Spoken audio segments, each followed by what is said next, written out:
Bem-vinda, bem-vindo ao BTC Journal, seu resumo de notícias de negócios comentadas e analisadas pela equipe da BTC.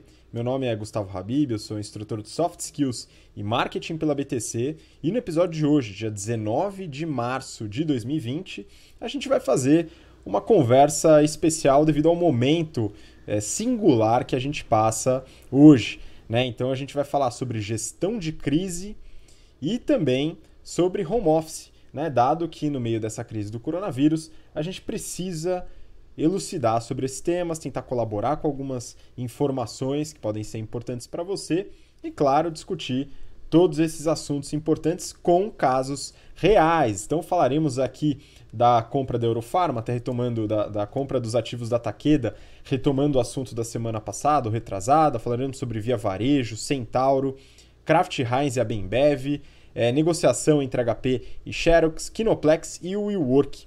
E para me ajudar aí nesse tema cabeludo, né, dessa crise que a gente está passando, estou aqui com o Renato Aracaki, instrutor de Finanças Corporativas, Valuation e Estratégia. E aí, Renato, como é que estão as coisas? Fala, Habib. Fala, pessoal, tudo bem? Bom, esses últimos dias foram bem intensos, né? Então, até contando um pouco do dia a dia aqui da BTC, a gente praticamente mudou o nosso método de gestão aí para fazer a parte de sprints, né? Então, a gente criou, acho que uns 15 planos de contingência, porque todo dia mudava o cenário, a gente se reunia pelo menos umas 3 ou 4 vezes por dia para a gente conseguir reavaliar isso. Uma coisa que é importante, eu acho que a gente já divulgou em todas as nossas redes sociais, a gente definiu uma postura que a BTC tem, que é até alinhada com a missão dela desde o início, onde a gente vai privilegiar todos os stakeholders importantes aí do ecossistema aí da BTC. Então, né, já está divulgado, mas basicamente, só para deixar registrado aqui também no Journal, a gente tem um respeito muito grande, principalmente com os nossos alunos, então a gente já transferiu todas as nossas aulas presenciais para a parte online, até preservando bastante a saúde e o bem-estar de todos, mantendo também o interesse de todos os nossos alunos em se desenvolver na parte de business. Mesmo porque o mundo está parecendo que ele está minimamente parado, mas uma hora ele vai voltar. Então, as pessoas precisam estar muito bem preparadas aí, porque depois a gente faz uma análise mais forte, mas o mundo vai ser bem diferente, né, em relação a quando começou essa crise, depois que ela terminar. Então, acho que todo mundo vai precisar estar bem preparado aí para as coisas que vão acontecer. Outra coisa que a gente respeita bastante são os nossos instrutores. Então, a gente, independente se eles vão ministrar ou não um curso, eles já se dispuseram previamente a ministrar as aulas do semestre, então, obviamente, elas foram canceladas as presenciais, mas a gente vai manter toda a parte de pagamento e remuneração de todos os instrutores, porque é basicamente isso que a gente enxerga como importância de postura de empresa. Todos os nossos fornecedores, os principais, a gente vai honrar todos os contratos que a gente já pré-estabeleceu. Então, todos os nossos fornecedores já foram informados que não precisa se preocupar com a gente, que o que a gente assinou e se comprometeu, a gente vai cumprir. E, obviamente, com nossos telespectadores e ouvintes, a gente vai manter aqui também todas as edições do BTC Journal, e a gente está abrindo também ali para os nossos alunos online, até eu já abri meu e-mail pessoal, meu telefone, para a gente, né, ter todo o contato aí e manter toda a parte de desenvolvimento dos nossos alunos. Ou seja, né, resumindo, todos os nossos stakeholders eles vão passar por essa, se depender única e exclusivamente da BTC, eles vão passar por esse momento aí dentro de todas as coisas que foram combinadas antes. Então, a BTC vai continuar honrando com tudo, tá?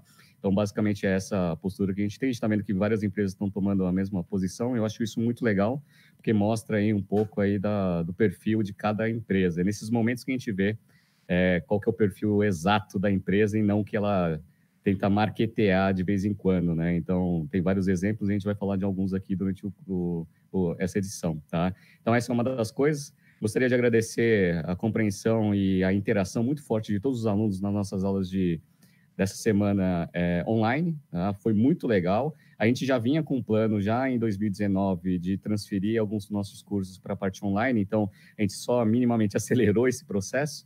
Então, a gente já estava bem preparado aí para conseguir fazer essa transferência, fizemos e a gente teve uma taxa de sucesso excelente aí nessa semana. Agradeço a todos os alunos que participaram, que ajudaram a gente, né, tanto na presença quanto na postura e, obviamente, na paciência aí, porque, obviamente, estamos passando por um período de adaptação, tá?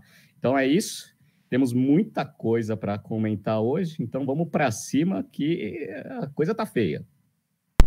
Pois é, Renato, obrigado, né? Para você que quer acompanhar um pouco mais disso que o Renato comentou, né, que a gente colocou na nossa comunicação oficial sobre toda a comunicação em relação ao combate à crise que a BTC está fazendo, acompanha lá no nosso site, tá? É btcompany.com.br/medidas-para-crise.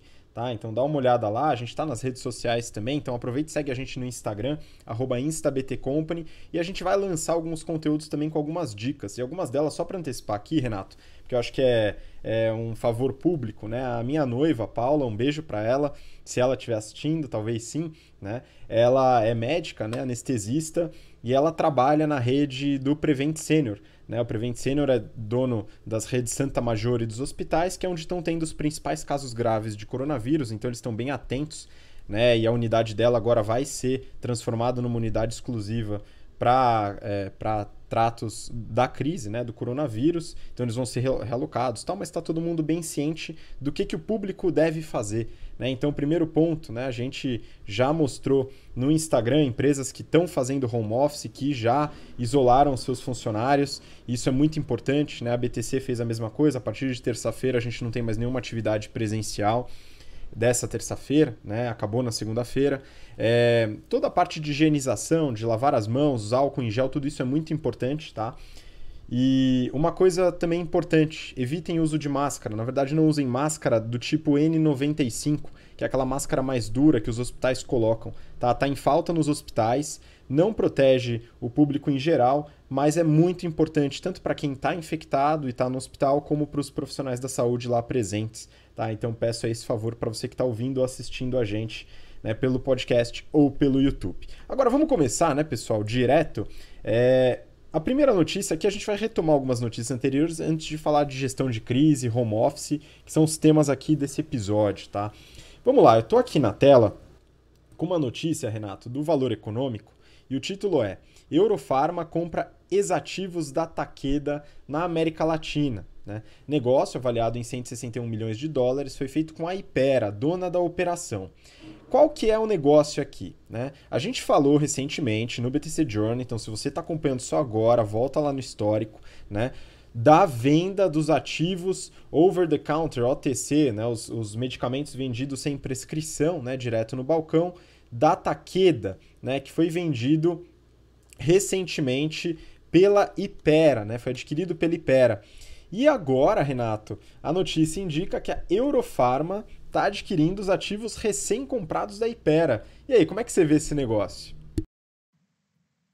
Bom, essa notícia é interessante por dois aspectos. Primeiro, que quando a gente analisou a venda pela Takeda para a Hypera dos seus ativos, a transação ela foi fechada em dólar e a Hypera já tinha aberto uma linha de crédito lá para conseguir honrar essa operação.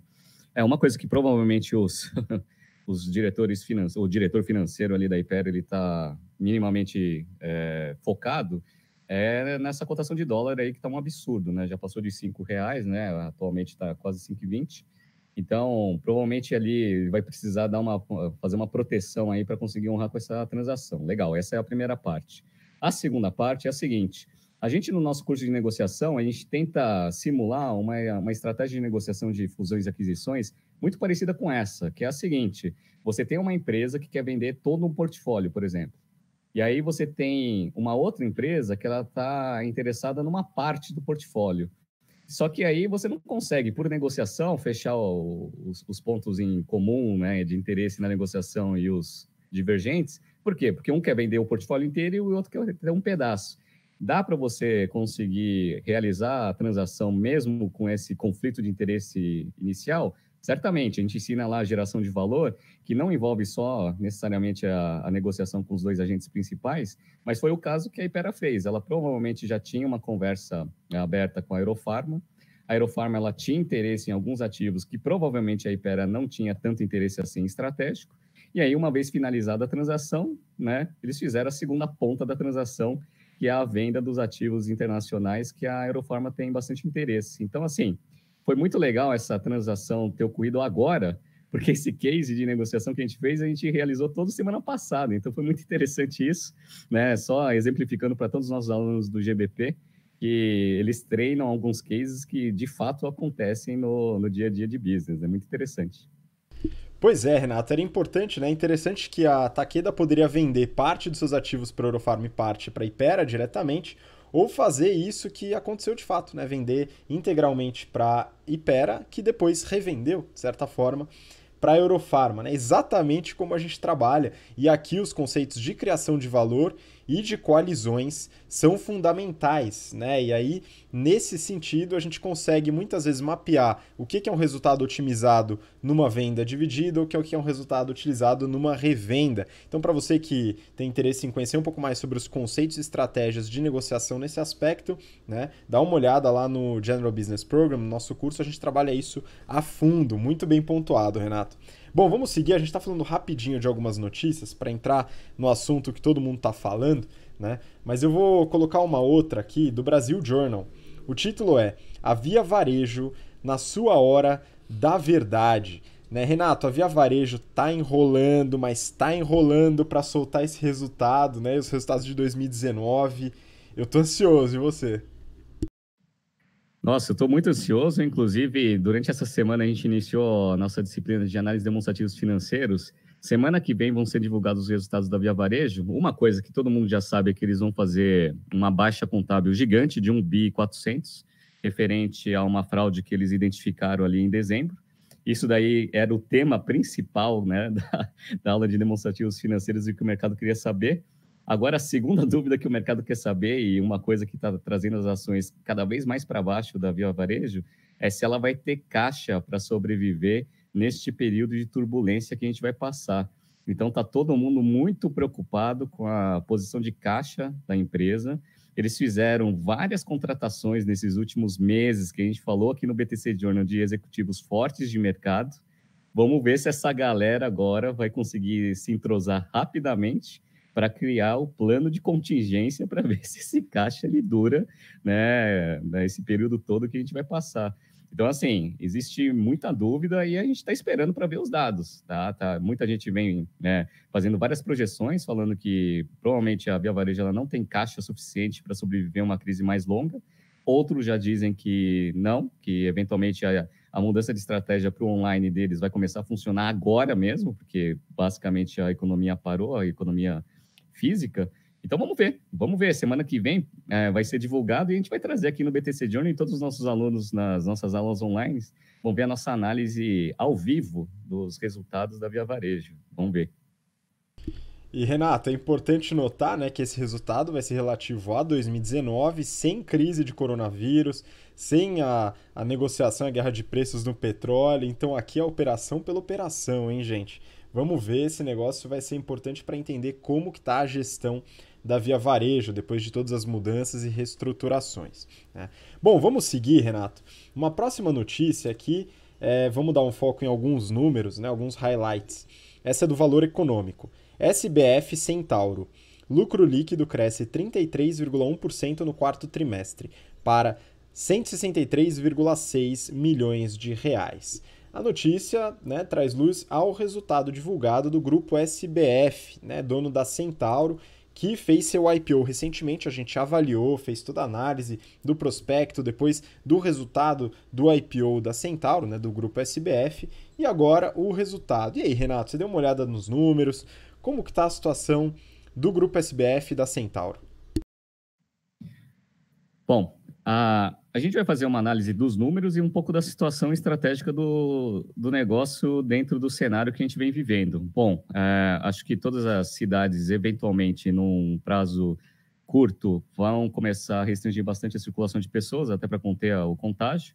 Isso vai fazer com que todos os shoppings e as ruas elas fiquem vazias, consequentemente, o fluxo de clientes nas lojas vai diminuir ou zerar, ou seja, a receita vai ficar zero, né, nesse momento. Então, o que acontece?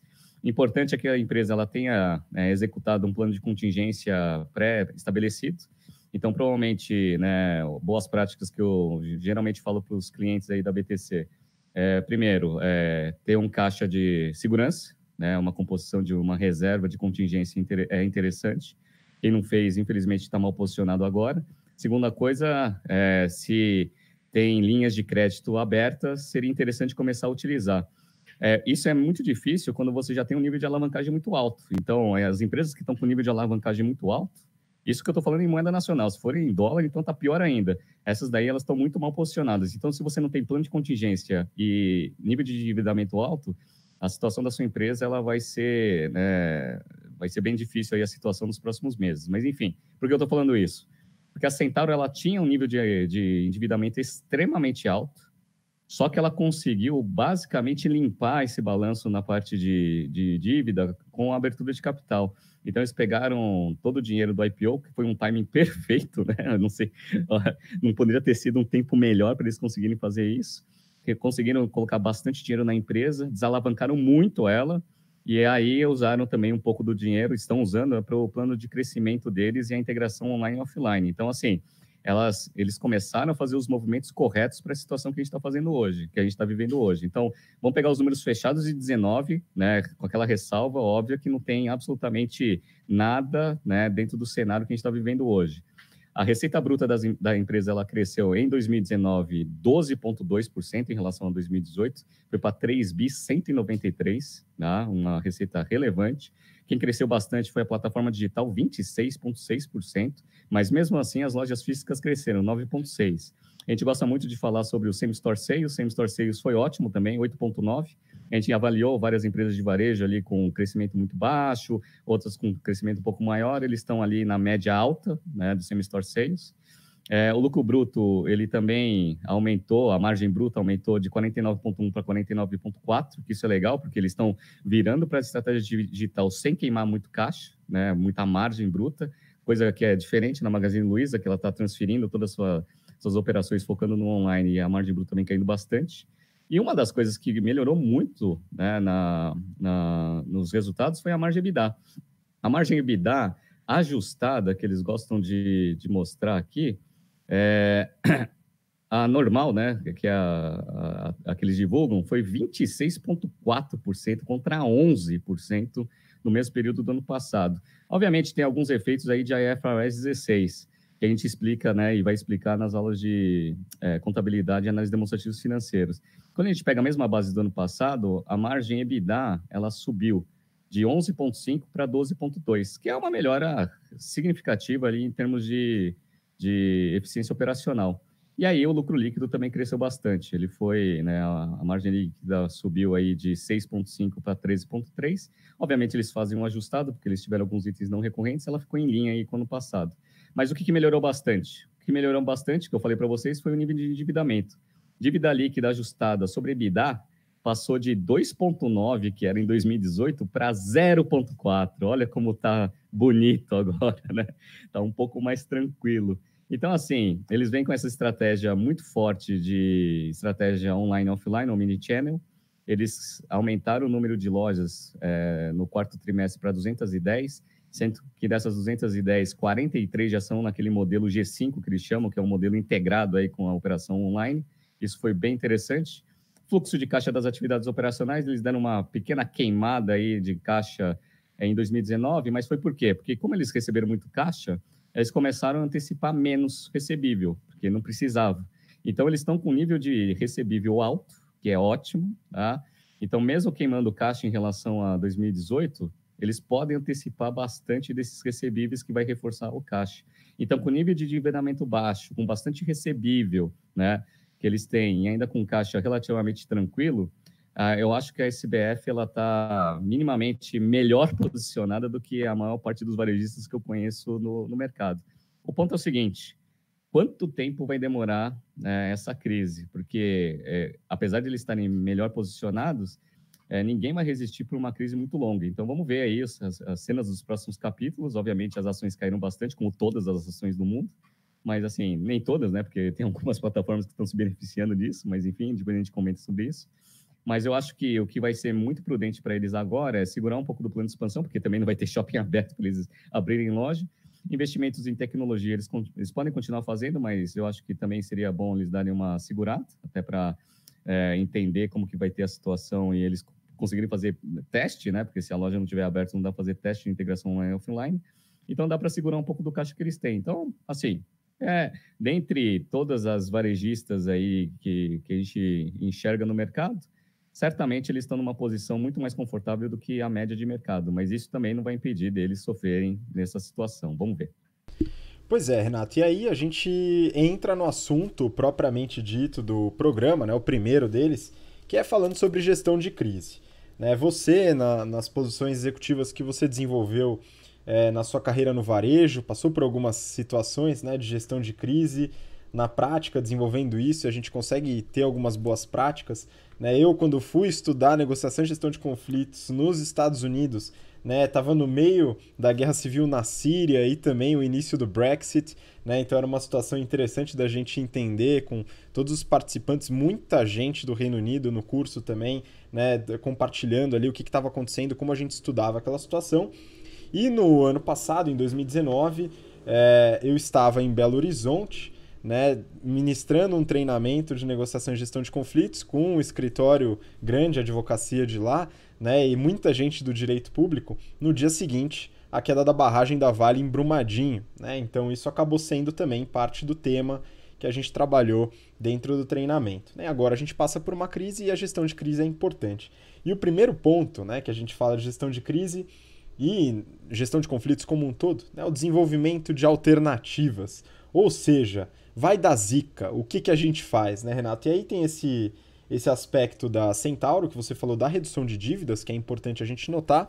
E eu queria já jogar uma outra notícia aqui no ventilador, né, para falar sobre desenvolvimento de alternativas. Nossos alunos aqui estão craques nisso, né? A criação de um BATNA, né, uma melhor alternativa.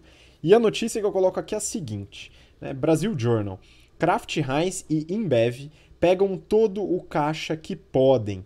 Então, Renato, eles estão raspando os investimentos, fundos de crédito, tudo isso que eles têm e colocando tudo no caixa. E aí, isso daqui, como é que a gente trabalha isso no desenvolvimento de alternativas, hein? Como é que o pessoal vai sobreviver? E no caso, Kraft Heinz e Embev não estão com o mesmo perfil de dívida da Centauro, importante salientar. Pois as últimas 2 semanas elas foram muito intensas e o que aconteceu foi o seguinte, como você me perguntou, eu já passei por vários momentos, né, momentos de crescimento, momentos de crise, etc. E em posição executiva você precisa fazer algumas tomadas de decisões bem radicais, assim, para obviamente passar melhor aí nesse momento de crise. Enfim, vamos lá. Uma coisa que eu sempre recomendo para todos os clientes e para todas as empresas que eu trabalho é a seguinte. A prudência, no momento que as coisas estão normais, ela é importante, e aí você tende, né, a querer fazer alguns investimentos de segurança até para você se preparar para caso aconteça alguma coisa que eventualmente, né, possa fugir aí, um cisne negro aí, pode acontecer no futuro. Então, assim, vamos lá. Primeira coisa, até relacionada à notícia, linhas de crédito abertas, elas são bem importantes para todo o CFO trabalhar com as instituições financeiras, porque nunca se sabe o momento que você vai precisar de dinheiro. Ah, mas tem gente que fala o seguinte, mas os juros, etc e tal. Eu falei assim, não, eu entendo dos juros, eu entendo, por isso que é bom você começar a negociar as aberturas de linha de crédito antes da crise acontecer. Então, assim, todas as empresas que já tinham linhas de crédito abertas, com uma negociação minimamente razoável, a minha recomendação é começar a puxar esse dinheiro. Tá? Por quê? Porque é bom, né, você deixar um pouco de reserva ali no caixa da empresa, porque você não sabe qual que é o tempo de estresse do mercado. Então, a Kraft Heinz e a AB InBev, que já estão com nível de endividamento alto, né, quase 4 vezes dívida líquida sobre EBITDA, eles não tiveram nem dúvida, eles rasparam isso daí com as linhas de crédito que eles têm, por quê? Qual que é um cenário extremamente pessimista no médio prazo? É assim, todo mundo vai começar a puxar crédito. Todo mundo vai puxar crédito, beleza. Os bancos, eles não têm tanto float assim para conseguir, né, distribuir tanto dinheiro se, obviamente, não tiver ajuda do governo. Então, vai chegar um momento que a liquidez até do mercado financeiro, ele pode, eventualmente, dar uma travada. E aí, quem tem dinheiro já tem dinheiro em casa, beleza, não tem mais o que fazer, já está respaldado. E quem for precisar dessa linha de crédito, primeiro, né, vai ter um juros alto pra caceta. Tá? As condições vão ser extremamente desfavoráveis, porque não tem bate na forte, como você mesmo falou. Segunda coisa, porque às vezes o banco vai falar assim, cara, eu já emprestei tudo que eu tinha, não tenho mais para emprestar, então não tem mais o que fazer. Então, assim, linha de crédito aberta, sempre, em boas negociações. Por isso que o trabalho incessante do CFO é ter bom relacionamento com as instituições financeiras. Primeira coisa. Segunda coisa, que eu acho que talvez eles vão fazer, ou que a EB, Embev e a Kraft já fizeram, né? É o quê? São seguros. Seguro você faz quando não aconteceu nada e está tudo tranquilo, porque você não vai conseguir fazer seguro agora. Então, assim, eu já trabalhei em algumas empresas, eu lembro, né, porque eu já passei por um sinistro, né? Então, eu já trabalhei numa empresa que pegou fogo todo o centro de distribuição. Então, quando eu entrei lá na empresa, eu fui lá assim, ó, vamos fazer um seguro e vamos rever a apólice. E a apólice que a gente fez a atualização, ela era muito mais favorável, com custo relativamente baixo, mas era um custo que a empresa não estava acostumada a ter. E aí foi difícil aprovar no conselho, né? Porque o conselho, mas precisa gastar todo esse dinheiro pagando seguro? Eu falei, olha, eu já passei por um sinistro, então é bom fazer agora, porque eu acho que a cobertura está boa e a gente está respaldado, né? Caso aconteça alguma coisa. Espero que eles estejam me agradecendo agora, porque eles vão precisar usar o seguro que eu fiz lá atrás. Espero que eles tenham renovado também. Então, assim, essas são as boas práticas iniciais, né, que você faz quando as coisas estão boas. Aberturas de linha de crédito, que aí a galera já, né, do 3G já está pedindo para todo mundo fazer, puxar o dinheiro.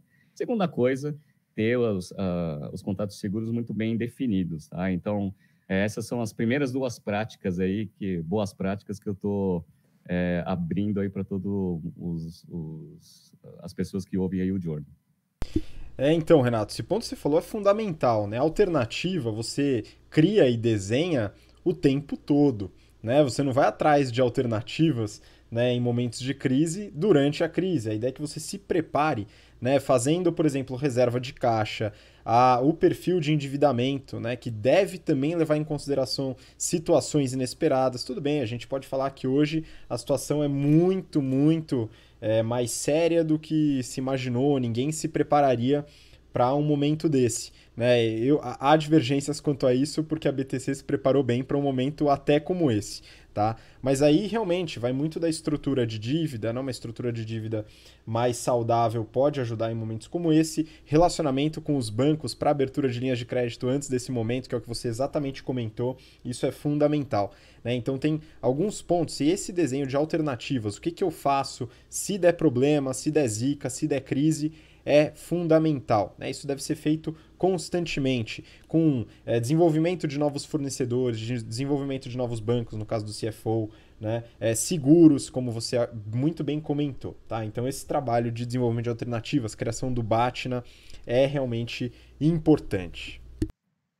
Bom, só para finalizar o que a gente estava falando, eu sei que tem bastante gestor que ouve também o BTC Journal, eu falo que uma das funções principais do gestor, primeiro, obviamente, é entregar a atividade sobre a qual ele é responsável, óbvio, com qualidade e prazos, etc. E a segunda, que ele sempre tem que ter na cabeça, é a famosa gestão de risco. Ele tem que ter a gestão de risco na cabeça. Então, você é um diretor de compras, você está concentrando muito suas compras em um fornecedor só, abra mais fornecedores. Para quê? Para você não ficar na mão.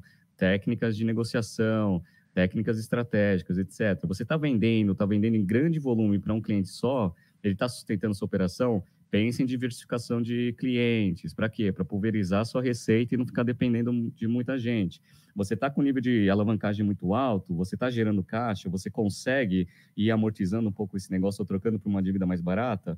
Faça isso, mesmo que você não necessite disso no curto prazo. Abra linhas de crédito, mesmo que você não vá precisar. Então, todo esse trabalho de gestão de risco, todos os executivos eles precisam ter na cabeça. Então, é neste momento aí que a gente vê quais são as empresas que estão preparadas e as que não estão.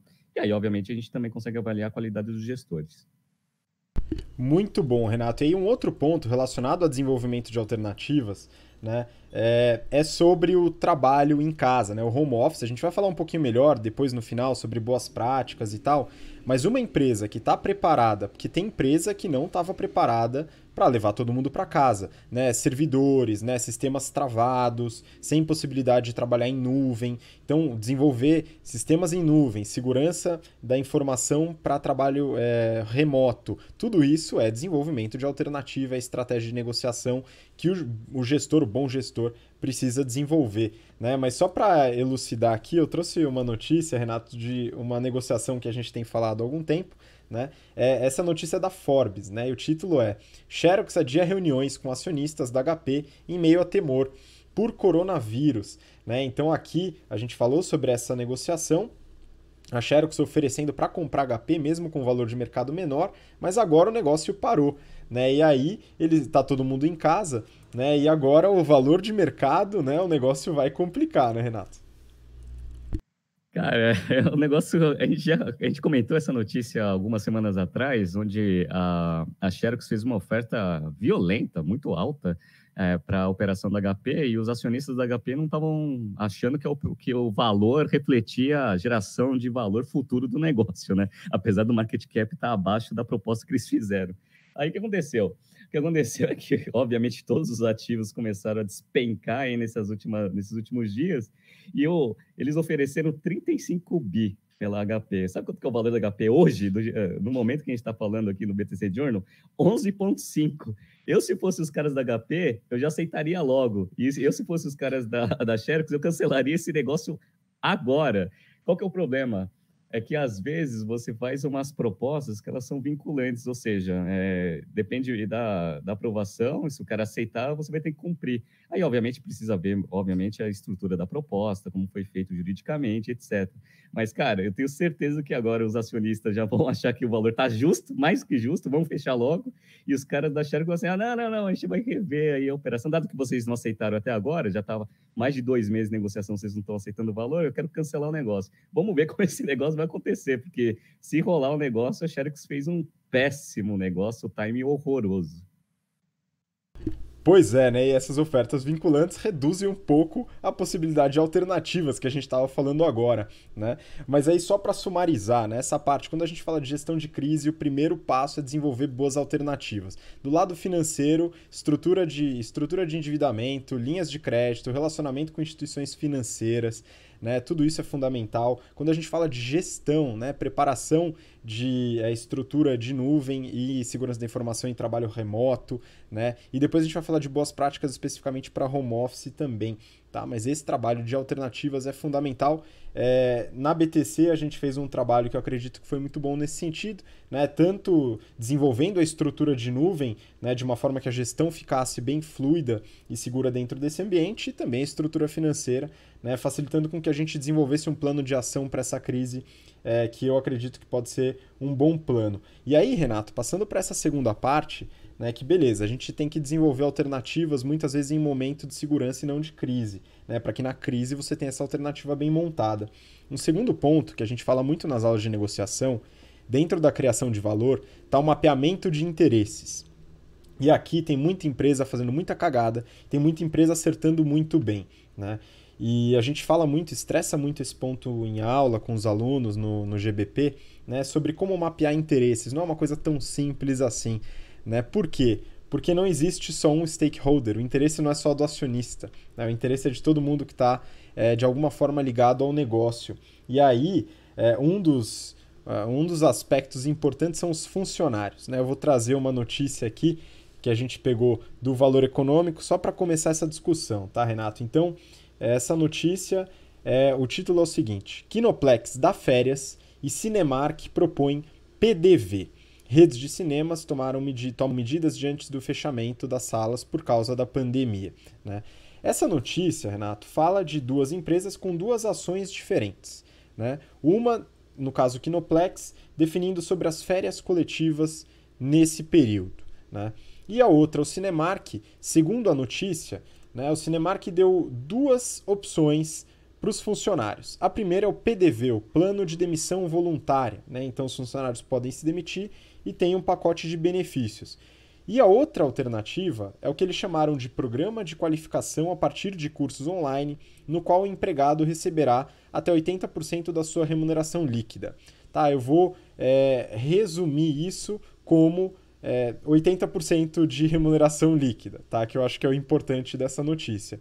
A maioria dos empregados optou pela segunda alternativa, né? Eu acho que isso é óbvio, né, Renato? Dentre 0% de remuneração e 80% de remuneração, para mim a escolha é bem simples, né? E para você?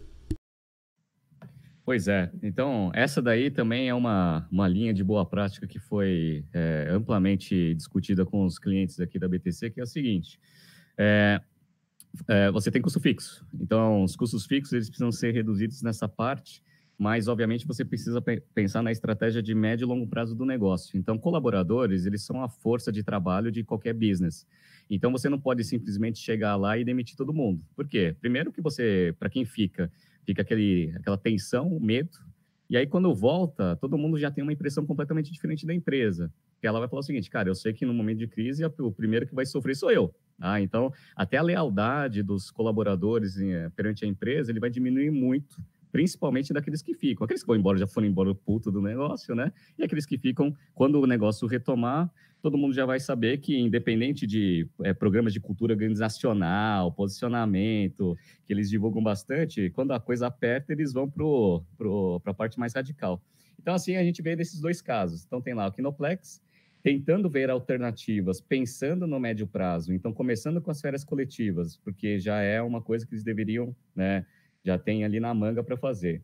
Provavelmente, né, uma coisa que eles vão fazer mais para frente, que é uma das recomendações que a gente vem dando, é a seguinte: tem que começar a conversar bastante com o sindicato e ver aí as alternativas que o governo vai estabelecer para esse tipo de ação, para redução de jornada de trabalho, porque a redução de jornada de trabalho é bom para todos os casos. Primeiro, porque nenhum colaborador, né, em sã consciência, se fizer uma continha e entender um pouco de gestão de cenários de crise, vai querer ficar desempregado nessa situação. Então, assim, eu mantenho a minha remuneração menor, mas eu gostaria muito de continuar tendo uma mínima certeza que eu vou continuar recebendo esse negócio por um longo período de tempo. Eu já passei por isso, principalmente numa empresa que era uma empresa industrial. Então, obviamente, caiu muito a demanda, era a Petrobras lá não comprando mais nada, a fábrica ficou praticamente vazia e a postura do pessoal lá da empresa foi ótima, né? Então, eles começaram com 80% da jornada, com 80% da redução, da remuneração. Aí passou para 70%, 60%, bateu até 50%, cara. E assim, você via que o pessoal estava super feliz. Por quê? Porque, cara, pelo menos eu estou com a minha carteira assinada, eu estou recebendo um float financeiro todo mês. Então, assim, aí vamos para o lado do Cinemark, né? O Cinemark vai lá, programa de demissão voluntária, tá? Cara, eu até entendo que se o mercado ficar muito ruim por muito tempo, vai ser a solução que praticamente todo mundo vai fazer. Mas não era a primeira alternativa a se colocar, esse que é o ponto, né? Então, tem casos e casos que podem ser estudados antes de chegar na situação mais radical. Pois é, Renato, você falou um ponto-chave, né? Não é a primeira solução, né? Quando a gente faz a gestão de crise, é importante mapear os interesses de todos os stakeholders, tá? Isso é uma coisa que a gente fez, né? E queria até parabenizar, né, a equipe do iFood, né? O Diego, que recebeu a gente muito bem. A gente vai desenvolver novos workshops lá, online, possivelmente, né? A gente tem conversado, mas quando voltar presenciais também, né? Por comunicar a todos os stakeholders, né? Isso é uma coisa muito importante. A gente fez um plano de ação para cada stakeholders, clientes, funcionários, colaboradores, fornecedores, né? E os instrutores no nosso caso também, né? E aí nesse caso, né, quando a gente fala do mapeamento de interesses, né, o que o funcionário quer no primeiro momento? Segurança física, né, da saúde, e aí afastar home office, tudo isso cumpre esse interesse que é o primeiro, né, o primeiro a ser colocado. O segundo é o interesse de segurança financeira, né? E aí, nesse caso, claro que vai ter o conflito de interesse, a empresa também vai deixar de receber, vai ter uma série de coisas. Mas esse ponto que você falou, né, de escalonar o plano de ação, né? Então, primeiro, férias, né, como o Kinoplex fez, né? Então, férias coletivas. Legal, aqui você não tem defasagem de salário e a empresa depois já vai ter essas férias descontadas de qualquer forma, né? Então, legal, você consegue eventualmente um ganha-ganha até, apesar de que tem que analisar muito bem a situação, né? Numa situação mais crítica, redução da jornada de trabalho com eventual redução do salário, mas já desce direto para 50%, também não é uma boa alternativa. Isso que você acabou de pontuar, né, fazer isso escalonado, eu acredito que faz com que os funcionários compreendam, eles são comunicados o tempo inteiro, então a comunicação, outro interesse, né? Então fala, repete, reitera, explica por que está acontecendo, tudo isso é fundamental nessa gestão de crise, né? E aqui, no caso das salas de cinema, vai afetar diretamente a receita, não sei quem vai sobreviver, quem vai conseguir passar por isso, né? Inerte, de certa forma, mas tem boas práticas, né, e conceitos que a gente estuda em diversos casos de gestão de crise que a gente deve respeitar. Né? Então, acho que falando até de mapeamento de interesses, é um pouco do que eu queria passar, viu, Renato? Essa importância da gente mapear todos os stakeholders, os interesses de cada stakeholder e comunicar de forma constante.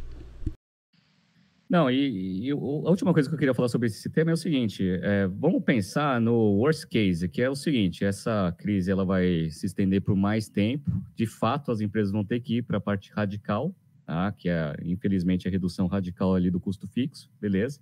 Mas pensa naquele colaborador que viu a empresa, né, pensando em todas as alternativas possíveis e imagináveis antes de ir para radical. Então ele fala assim, ó, eles reduziram a jornada para deram férias, ó, reduziram a jornada em 10%, ó, agora 20%, 30%, 40%, 50%, etc. Cara, mesmo que lá no final, o final seja, temos que demitir o colaborador, cara, eu tenho certeza que a maioria vai olhar para a empresa com outros olhos, falando o seguinte, cara, ela fez absolutamente tudo ao alcance dela antes de chegar na parte radical e eu respeito esse negócio. Eu tenho certeza que a empresa ela sai muito mais fortalecida depois da crise se ela tiver tomado essas decisões com ex-funcionários que vão querer muito voltar e com o público em geral que vai ver o seguinte, fala assim, cara, é no momento de crise que a gente descobre a real política da empresa. Cara, você viu o que os caras fizeram? Ficaram 6 meses sangrando até chegar na parte radical. Cara, é nessa empresa que eu quero trabalhar. E aí, no longo prazo, vai ser uma grande vantagem competitiva. Então, é ótimo, né? Isso daí, toda empresa precisa pensar nessas alternativas, alinhar todos os interesses e criar os planos para conseguir ir implementando. Mesmo que no final você tenha que ir para o mais radical. Exatamente, Renato, concordo 100% com você. E os casos que são famosos de gestão de crise acompanham justamente esse tipo de situação. Né? Então, para você que está ouvindo a gente pelo BTCcast ou assistindo pelo YouTube, recomendo fortemente que você dê uma olhada aí na internet, né? Procura lá no Google sobre o caso da crise do Tilenol da Johnson & Johnson. Né? Esse é um caso bem famoso, um pouco antigo, tá? Mas muito interessante de gestão de crise. Tá? Um outro ponto interessante, né? Que os responsáveis, né? Os decision makers, os executivos principais, CEO principalmente, das empresas estejam à frente da comunicação nesse tipo de crise. Né? Não é colocar um representante, é você realmente se colocar à frente dessa comunicação para mostrar que está dando importância para todo mundo. Tá? Esse é um ponto importante. Bom, agora falando um pouco sobre esse assunto relacionado, né? Algumas pessoas acabam perguntando pra gente, né? Pô, a gente falou na semana passada, né? Que o nosso home office já tá durando 10 anos, né, Renato? São 10 anos de home office, a empresa funcionando muito bem, obrigado, né? E a gente acredito que por eu não tô há 10 anos na BTC, né? Você tá, mas nesses últimos 3 anos e alguma coisa, ou 4 anos que eu tô aqui, né? Adquirir algumas práticas aí que eu acho que podem ajudar, né, as pessoas que hoje estão em home office e podem ter alguma dificuldade, né? E aí, só para ilustrar, né, dado que a gente não podia deixar de dar uma bela cutucada nesse episódio, trouxe uma notícia, né? Essa daqui é da Forbes e o título é Por que o novo coronavírus pode levar a WeWork ao fim? Bom, para quem acompanha a gente faz tempo, né, a gente falou do WeWork como uma empresa possivelmente para quebrar no final de 2018, né? Fomos os primeiros aí a falar da lástima e desgraça que são os resultados financeiros, principalmente do WeWork e da gestão como um todo, né? Mas agora o negócio pegou pesado, né? Afinal tá todo mundo em casa e não em escritórios compartilhados. Então, Renato, comenta um pouco aí dessa notícia sobre o WeWork e a gente começa a falar sobre aí algumas boas práticas de home office. Beleza. Bom, o WeWork para a gente já é caso batido. A gente veio falando bastante do WeWork já há quase 2 anos. No começo, todo mundo metia o pau na gente porque a gente não gostava do modelo de negócio, falando que a gente não era visionário, não sabia o que era empresa exponencial, blá, blá, blá, blá. Agora tá todo mundo vendo que a gente não estava tão errado assim, né? Então, o que aconteceu? A gente já conhece a situação, tentaram fazer aquele IPO naquele valuation de 47 bi, e obviamente os investidores não acharam que isso fazia sentido. O negócio começou a degringolar e eles começaram a precisar de dinheiro, porque lembra que você analisou que eles tinham um contrato de, na média, 15 anos, né? Não, que eles não podem reincidir. E aí, o que aconteceu? Por causa de toda essa tensão aí de isolamento social, obviamente, a economia compartilhada ela sofreu bastante. E aí, obviamente, o fluxo de pessoas utilizando o WeWork diminuiu drasticamente. A notícia fala que em Londres e lá nos Estados Unidos, Nova York, Los Angeles, etc., foi para zero a quantidade de pessoas que está indo nos escritórios. E aí, como que você faz? Receita zero, tendo que pagar os imóveis lá sem a possibilidade de você rescindir contrato. Obviamente, o caixa vai acabar. O que aconteceu? O SoftBank ele tinha se predisposto a assumir a operação, que a gente falou que para a gente também não ia ser uma boa, era melhor reconhecer a perda logo do que querer dobrar a aposta.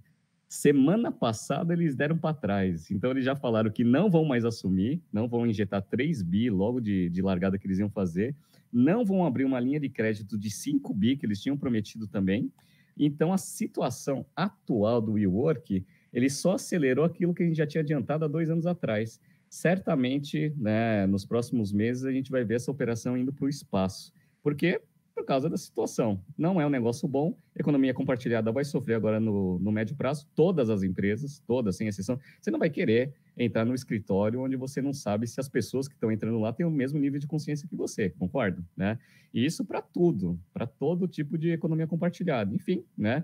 É o caso aí que sofreu bastante, vai sofrer ainda por muito tempo dentro desse cenário que a gente está passando. Pois é, vai sofrer, né, todas da economia compartilhada, como você comentou, mas de escritório compartilhado nesse curto prazo ou até quando durar esse isolamento, né, voluntário em alguns países e imposto em outros países, né? E aí muita gente, Renato, fazendo home office.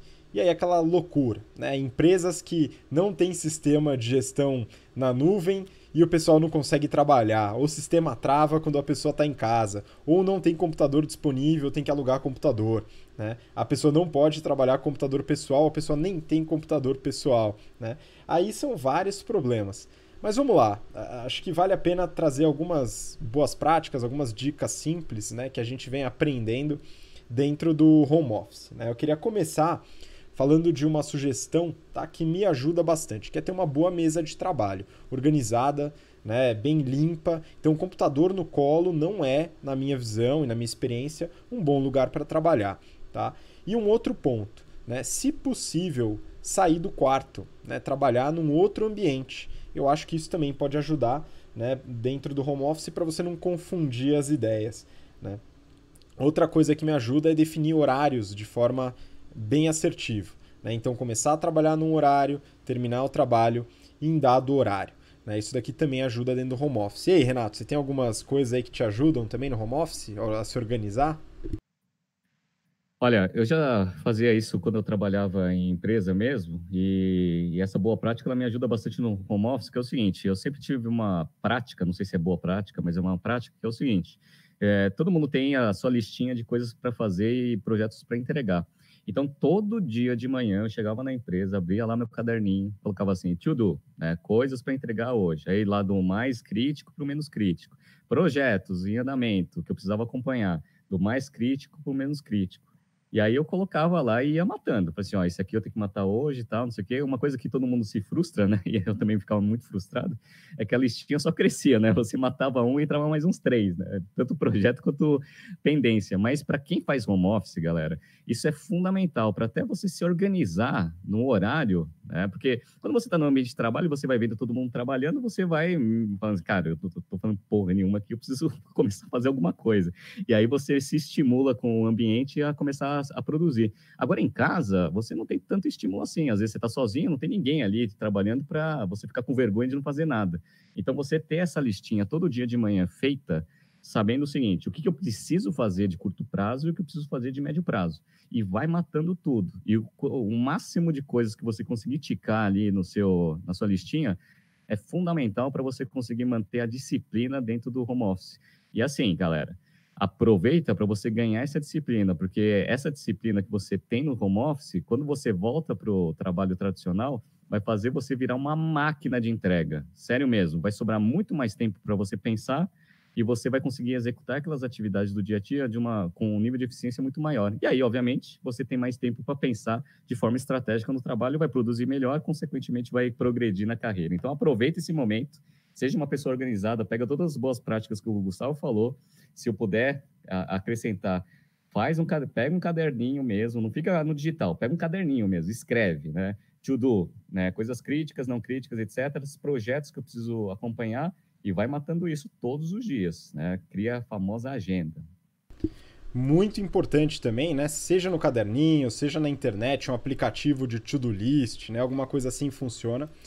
E principalmente para você que é gestor ou gestora e precisa garantir que a sua equipe trabalhe de forma eficiente, né, aí não tem nada melhor, na minha visão, do que definir boas métricas para trabalhar. Tá? Não é meta, é métrica. Né? Então, métrica é aquilo que a pessoa faz e depende só dela, basicamente. Então, eu sempre atuei na área comercial. Né? Hoje, dentro da BTC, a gestão comercial, gestão de marketing, canais de atendimento, né? Tudo isso também é responsabilidade minha. Tem um time muito bom que me ajuda bastante nesse sentido, mas sempre com métricas bem definidas, né? SLAs que a gente fala, né? O Service Level Agreement. Então, você garantir que o atendimento está sendo feito, né? Quantos clientes são atendidos por dia, por semana, né? Métricas bem definidas. No caso de marketing, o marketing digital, número de conteúdos, né? Número de postagens em redes sociais, número de parcerias realizadas, número de campanhas realizadas. Tudo isso muito bem definido, né? Porque se tem uma coisa que é chata dentro do escritório, é gestor que faz microgerenciamento, né? Que fica perguntando para você o tempo inteiro o que está fazendo. Né? No home office, isso acaba se tornando muito difícil. Né? E um outro ponto, se colocar à disposição. Né? Está no home office, fica com o celular sempre perto. Né? Esse tipo de comunicação acaba se tornando mais importante. Então, acho que para a gestão, Renato, esse é um ponto crucial, viu? Bom, é isso mesmo. E aí, uma das coisas que todo mundo vai começar a desenvolver, que é uma coisa que eu faço também bastante, é o seguinte: as primeiras horas da manhã são aquelas horas onde você tá ainda pegando no, né? Tem gente que já chega nos 220 logo de manhã, tem gente que vai acelerando conforme o dia. Eu, basicamente, quando eu chego, eu tenho que ter um tempo para me atualizar das situações. Então, você criar essas rotinas de horário, então, assim, eu vou acordar todo dia, sei lá, 6:30 da manhã, beleza, porque aí eu tomo um café até às 7:30, e aí eu começo a minha rotina. Eu tenho sempre uma rotina inicial que é a seguinte: eu leio vários periódicos do que está acontecendo, né? Dou uma olhada nos meus e-mails, vejo que tem pendência, etc. Já vou, né, matando o que dá para matar na hora, e aí esse período dura mais ou menos uma hora. Aí eu dou uma olhada nas coisas da BTC, etc e tal, e depois de uma hora, aí você faz o to-do list, e aí vai para cima, tá? Isso daí é extremamente importante. E agora, nesse home office, a gente vai ver de fato quem são os bons gestores, né? Que é aquele gestor que ele gerencia atividades e entrega, ou aquele que fica microgerenciando, né, para saber se o funcionário, o colaborador está fazendo as coisas ou se ele está no ócio. Agora a gente vai ver quem são os bons gestores depois desse período aí que a gente vai passar sobre o home office. Então, todos os presidentes e diretores façam essa avaliação aí dos seus líderes para ver se eles são bons gestores ou não. Bom momento para fazer essa avaliação da sua equipe, tá? Pois é, e aí, Renato, trazer, né, no retorno da normalidade, trazer essas boas práticas para dentro do escritório. Né? Então, voltou, se você conseguiu desenvolver boas métricas, fazer uma gestão à distância boa, não precisa voltar e voltar ao microgerenciamento. Né? Usa essas boas práticas para colocar na empresa e melhorar seus resultados e desenvolver melhor as pessoas também. Né? Então, Renato, acho que é isso por hoje. Né? A gente falou sobre bastante coisa, né? O assunto do momento tem que ser tratado. Acho que a gente trouxe bastante informação para cá. Né? Então, não sei se tem algum ponto a mais aí que você queria colaborar. Só um adendo. Tá? O Renato falou da rotina diária. Não esquecer, eventualmente, dos exercícios. Claro que tá tudo fechado, o pessoal não tá saindo, mas se puder fazer em casa alguma coisa, né? Algum tipo de exercício pode colaborar também. Né? Mas enfim, Renato, manda aí seu recado final aí pro pessoal. Tá no mudo aí. Bom, aí. Então, bom, pessoal, eu não posso terminar esse journal sem agradecer o posicionamento de todos os nossos atuais alunos dos cursos que a gente vem ministrando, tá? Todos muito cientes da situação, todos muito conscientes que a gente vem fazendo tudo que a gente pode fazer para manter a proposta de valor andando, e todo mundo muito ciente da gravidade da situação que a gente vem enfrentando. Então, assim, nota 10 aí para todos os nossos alunos mesmo, de coração, tá? Todos são excelentes. A gente vai, né, entregar toda a proposta de valor que a gente se comprometeu, e para todos os stakeholders da BTC também, né, fica o nosso agradecimento também na compreensão de tudo que a gente vem conversando durante essas semanas. A gente sabe que a situação é difícil para todo mundo, e a gente não sabe se ela vai melhorar ou piorar, mas o importante é saber que a gente tem clientes excelentes, que a gente tem parceiros estratégicos excelentes e que a gente tem um time muito forte. Então, esse é o meu último recado aí para o BTC Journal de hoje. E espero que todos tenham o orgulho, né, que a gente tem de tudo isso que a gente está passando e pelo posicionamento que todo mundo está tendo, tá? Então, um grande abraço a todos e até semana que vem, que vai ter bastante notícia. Muito obrigado, Renato. Obrigado você que acompanhou a gente até agora, tá? A paciência também, trabalhar essas informações. E você também, como cidadão, trabalhador, colabora, faz a sua parte, né? Tanto na higiene, na ponderação, né? Nessa reclusão voluntária que é importante para todo mundo, né? Então, evitar festas, aglomerações, tudo isso é importante para evitar essa epidemia de se espalhar ainda mais, né? Que para muita gente acaba sendo perigoso, né? Para muita gente, o coronavírus, do jeito que ele tá, como ele está hoje, né? Assintomático para algumas pessoas, mas para algumas pessoas ele é de fato perigoso, né? Então vamos colaborar, né? Então as dicas de higiene, né? Lavar bem as mãos, usar o álcool gel, né? Tudo isso vai ajudar bastante a passar por isso mais forte, né? E aí a gente volta e continua a nossa vida, muitas vezes aprendendo essa colaboração que a gente desenvolve em momentos de dificuldade. Beleza? Então, legal. Como o Renato falou, a gente vai continuar sempre o BTC Journal, então semana que vem estaremos juntos novamente. Um grande abraço e até lá. Tchau, tchau.